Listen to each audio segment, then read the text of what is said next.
Hello students, आज हम शुरू करने जा रहे हैं चैप्टर 1 सॉल्यूशंस का बहुत ही important topic vapour pressure of the liquid solutions. ये टॉपिक बहुत इंपॉर्टेंट है क्योंकि इसकी थ्योरी भी आती है, न्यूमेरिकल्स भी आते हैं और कंसेप्ट्स भी पूछे जाते हैं। तो सबसे पहले एक सिंपल बात को सोचो, अगर हम एक प्लेट में पानी रखें तो कुछ समय बाद आप क्या ऑब्जर्व करोगे? या तो पानी उस प्लेट में से गायब हो जाता है या फिर कम हो जाता है। ऐसा क्यों होता है? क्योंकि पानी के कुछ पार्टिकल्स हवा में उड़ जाते हैं, इसे कहते हैं इवेपोरेशन। अब इमेजिन करो कि हमने पानी को एक बंद बोतल में रखा है। होता क्या है कि पानी के अंदर बहुत छोटे छोटे पार्टिकल्स होते हैं जिनको हम बोलते हैं मॉलिक्यूल्स। ये मॉलिक्यूल्स हमेशा मूव करते रहते हैं। अब पानी के ऊपर वाले कुछ मॉलिक्यूल्स होंगे, ज़्यादा फास्ट होते हैं, इनकी एनर्जी ज़्यादा होती है, इसीलिए ये लिक्विड से बाहर निकल जाते हैं। इसी को कहते हैं इवेपोरेशन। अब ऊपर हो क्या रहा है? क्योंकि बॉटल बंद है इसलिए वेपर्स जो हैं बाहर नहीं जा सकते, ये ऊपर जमा होने लगते हैं, फिर कंडेंसेशन शुरू हो जाती है। अब ऊपर के वेपर मॉलिक्यूल्स लगातार घूम रहे होते हैं, कुछ मॉलिक्यूल्स वापस बॉटल की सरफेस से टकरा के लिक्विड में कन्वर्ट हो जाते हैं, इसे कहते हैं कंडेंसेशन। वापस वेपर्स लिक्विड में कन्वर्ट हो जाते हैं जिसको हम बोलते हैं कंडेंसेशन। अब शुरुआत में होता क्या है? शुरू में इवेपोरेशन ज़्यादा होती है, कंडेंसेशन कम होती है क्योंकि वेपर्स कम है। कुछ समय बाद धीरे धीरे वेपर्स बढ़ने लगते हैं तो कंडेंसेशन भी बढ़ने लगती है। फिर एक टाइम आता है जब जितने मॉलिक्यूल्स ऊपर जा रहे हैं उतने ही वापस आ रहे हैं, इसे हम कहते हैं इक्विलिब्रियम। अब वेपर प्रेशर कहाँ से आया? अब जो ऊपर जो मौजूद वेपर मॉलिक्यूल्स होंगे जो बॉटल की वॉल से टकराएंगे और इनकी टक्कर ही प्रेशर बनाएगी, इसी प्रेशर को हम कहते हैं वेपर प्रेशर। ओके, जो वेपर मॉलिक्यूल्स होंगे बॉटल की वॉल से टकराएंगे और इनकी टक्कर से प्रेशर क्रिएट होगा, उसी प्रेशर को हम बोलते हैं वेपर प्रेशर। सिंपल डेफिनेशन हम क्या लिखेंगे? लिक्विड के वेपर्स द्वारा लगाया गया प्रेशर वेपर प्रेशर कहलाता है। So we will write the definition of the vapour pressure. What is vapour pressure? The pressure exerted by the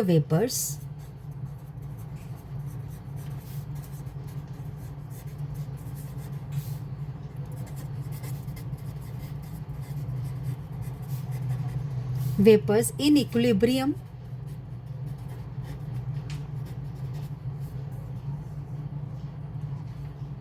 with the liquid at a given temperature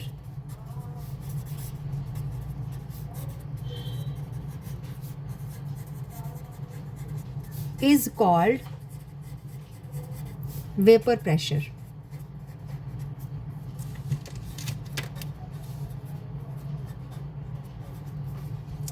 Now equilibrium in the closed vessel. Next is जो हमने अभी समझा है, equilibrium in closed vessel.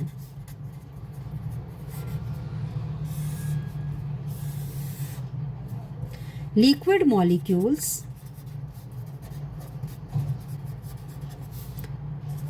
जब escape करेंगे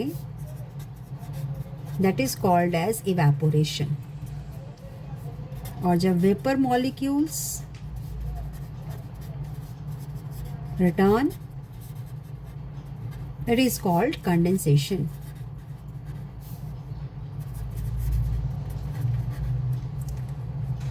at equilibrium, equilibrium में क्या होता है?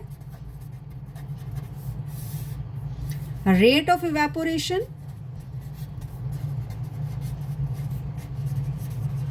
that is equal to rate of condensation.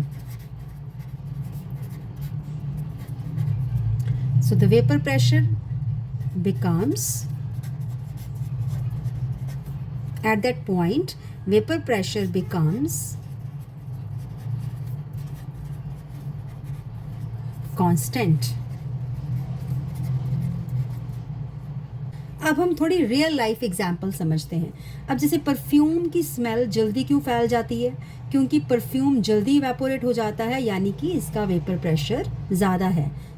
Second example is petrol. अब पेट्रोल जल्दी क्यों उड़ जाता है? क्योंकि पेट्रोल के मॉलिक्यूल्स भी आसानी से बाहर निकल जाते हैं, इसीलिए इसका भी वेपर प्रेशर ज़्यादा होता है। अब नेक्स्ट टॉपिक हम करेंगे volatile liquids. What is a volatile liquid? जो लिक्विड जल्दी वेपोरेट हो जाए उसे बोलते हैं वोलेटाइल लिक्विड। जैसे एग्जांपल्स हैं पेट्रोल है, अल्कोहल है, परफ्यूम है। Next is the non volatile liquid, जो इवेपोरेट नहीं होता है उसको बोलते हैं non volatile. For example salt, sugar, ये तो बिल्कुल ये जैसे हैं वैसे के वैसे ही रहेंगे, इनकी क्वांटिटी कभी कम नहीं होती, इनको नॉन वोलेटाइल बोला जाता है। Volatile liquids are those liquids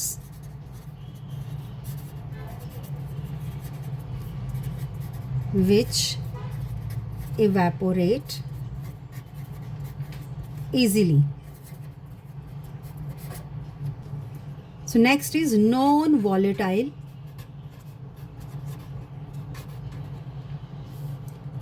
substance.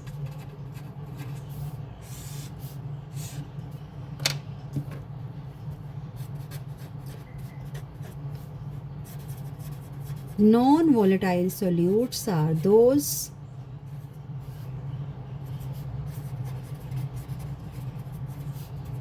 substances which does not evaporate easily.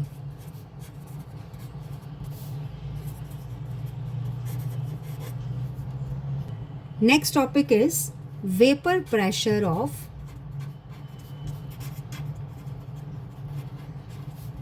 liquid solution.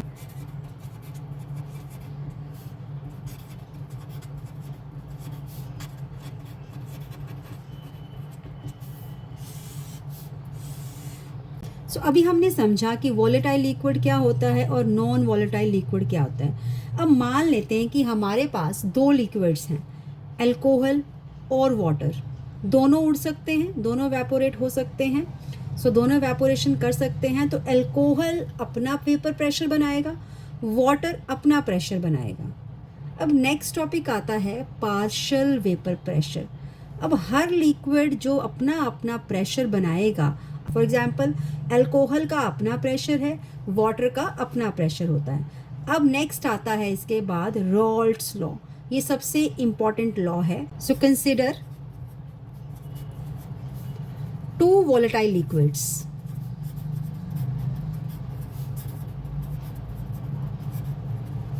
जिसको हम एज्यूम कर लेते हैं कंपोनेंट 1, जैसे कि हमने अल्कोहल और वाटर की एग्जांपल ली थी। दूसरे को एज्यूम कर लेते हैं हम component 2। Now both evaporate and they both produce vapour pressure. Now both evaporate and produce vapour pressure.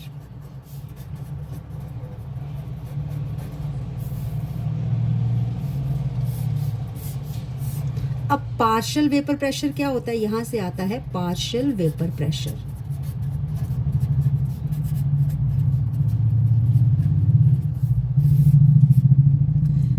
Pressure produced by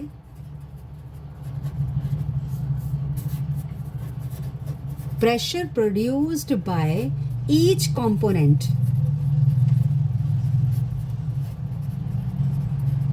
separately. Pressure produced by each component separately is called partial vapor pressure.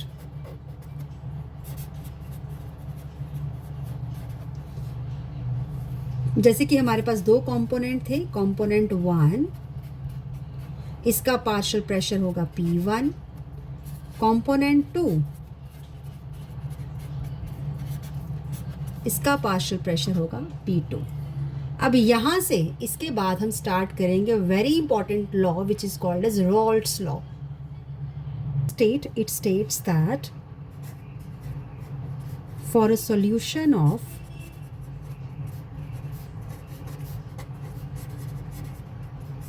volatile liquids, the partial vapor pressure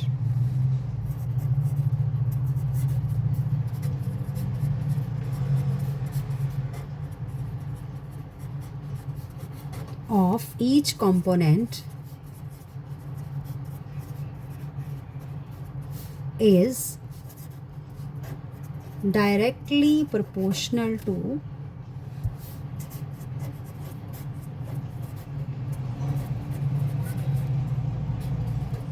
its mole fraction.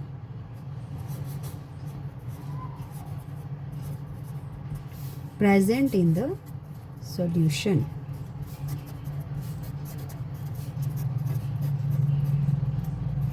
अब इसको हम समझते हैं, मैंने पहले भी करवाया आपको कि वॉलेटाइल लिक्विड क्या होता है। वॉलेटाइल लिक्विड मतलब ऐसा लिक्विड जो आसानी से उड़कर वेपर बना दे। For example petrol, perfume, alcohol, acetone. इसको हम खुला छोड़ देंगे तो जल्दी स्मेल आने लगती है क्योंकि इसके पार्टिकल्स हवा में जल्दी उड़ जाते हैं, इसीलिए इनको कहते हैं वॉलेटाइल लिक्विड्स। अब नेक्स्ट था वेपर प्रेशर। अब लिक्विड के पार्टिकल्स हमेशा बाहर निकलकर वेपर बनने की कोशिश करेंगे और जब कोई लिक्विड बंद बर्तन में रखा होगा तो उसके ऊपर वेपर्स बन जाते हैं, तो ये वेपर्स जो प्रेशर बनाएंगे उसी को हम बोलते हैं वेपर प्रेशर। अब हम लेंगे सॉल्यूशन ऑफ वॉलेटाइल लिक्विड्स। मान लो हमने कोई दो वॉलेटाइल लिक्विड्स, दोनों जिसके वेपर्स आसानी से बन जाते हैं, जैसे कि अल्कोहल और एसीटोन। आपने सुना होगा इनके वेपर्स ये बहुत जल्दी उड़ जाते हैं, इनके वेपर्स बहुत आसानी से बन जाते हैं। These are called volatile liquids.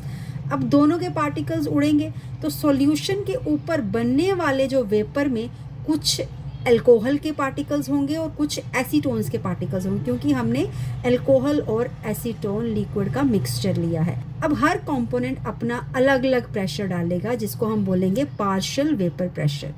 ठीक है, अब इसके बाद हम करेंगे मोल फ्रैक्शन क्या होता है। मोल फ्रैक्शन भी आपको मैंने प्रीवियस लेक्चर्स में बताया हुआ है कि मोल फ्रैक्शन क्या होता है कि सॉल्यूशन में किसी कंपोनेंट की कितनी क्वांटिटी है, इसका फॉर्मूला किया। Mole fraction is moles of component 1 that is divided by the total number of moles. अगर सॉल्यूशन में अल्कोहल ज़्यादा है, एसीटोन कम है, तो अल्कोहल का मोल फ्रैक्शन ज़्यादा होगा। अब समझते हैं कि रोल्ट्स लॉ का मेन लॉजिक क्या है। अब मान लो सॉल्यूशन में अल्कोहल ज़्यादा है तो क्या होता है, ज़्यादा अल्कोहल के पार्टिकल सरफेस पे आएंगे, ज़्यादा अल्कोहल के पार्टिकल्स हवा में उड़ेंगे, इसीलिए अल्कोहल का वेपर प्रेशर ज़्यादा होगा। और अगर अल्कोहल कम होगा तो कम पार्टिकल्स उड़ेंगे, वेपर प्रेशर भी कम बनेगा। यही रोल्ट्स लॉ है, जितना मोल फ्रैक्शन ज़्यादा उतना वेपर प्रेशर ज़्यादा, राइट। जितना मोल फ्रैक्शन ज़्यादा होगा उतना ही वेपर प्रेशर ज़्यादा होगा। This is the Raoult's law, जिसकी मैथमेटिकल स्टेटमेंट है for component A.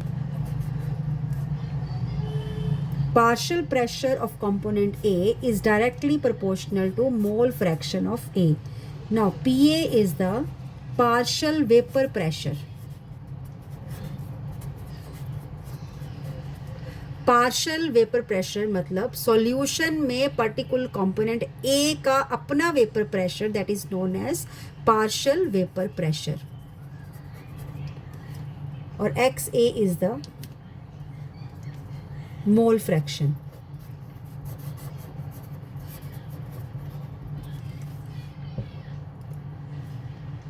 So pressure is directly proportional to the mole fraction. जब हम प्रोपोर्शनैलिटी हटाते हैं तो what will be right, at P A is equal to P naught A into X A. अब यहाँ पे P naught A is vapour pressure of pure solvent, vapour pressure of the pure component. इसी तरह से अगर हम for component B निकालेंगे तो हमारे पास क्या आएगा, partial pressure of the component B that is equal to vapour pressure of the pure component B multiply by the mole fraction of component B. So इसके बाद हम निकालेंगे total vapour pressure. Now total vapor pressure is equal to the partial vapor pressure of component A, partial vapor pressure of component B, that is equal to PA plus PB। Now value substitute करेंगे, P total that is equal to, so total vapour pressure is equal to, हम यहाँ पे PA की value note down करेंगे जो हमने यहाँ ऊपर लिखी थी, फिर PB की करेंगे जो यहाँ पे हमने यहाँ पे लिखी थी, प्लस करेंगे। So this is the total vapour pressure. So हमने यहाँ तक निकाला है P total is equal to PA naught XA plus PB naught XB। अब यहाँ पे एक इम्पॉर्टेंट रिलेशन है, is a very important relation, that is XA plus XB is always equal to 1. Mole fraction of component A and mole fraction of component E, sum of both is always equal to 1. अगर यहाँ से हम XA की value निकाल लें, that comes out to 1 minus XB, right? अब हम यहाँ पे इसकी वैल्यू पुट करेंगे in equation 1. Put the above value of XA in equation 1, ये है XA, यहाँ वैल्यू पुट करेंगे तो हमारे पास क्या आएगा, total vapour pressure is equal to PA note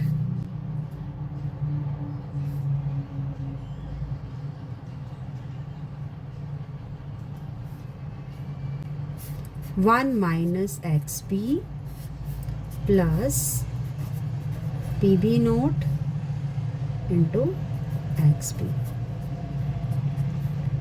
यहाँ इसको ओपन करेंगे, ब्रैकेट्स ओपन करेंगे, PA naught minus PA naught XB plus PB naught XB, right. अब यहाँ से हम कॉमन निकाल लेंगे, यहाँ से हम कॉमन निकाल लेते हैं XB, अंदर क्या रह जाएगा, minus PA not plus PB not. इसको हम अगेन लिख सकते हैं, pure PB not minus PA not. So this is the total vapour pressure. This is all about the Rolle's law. Thank you.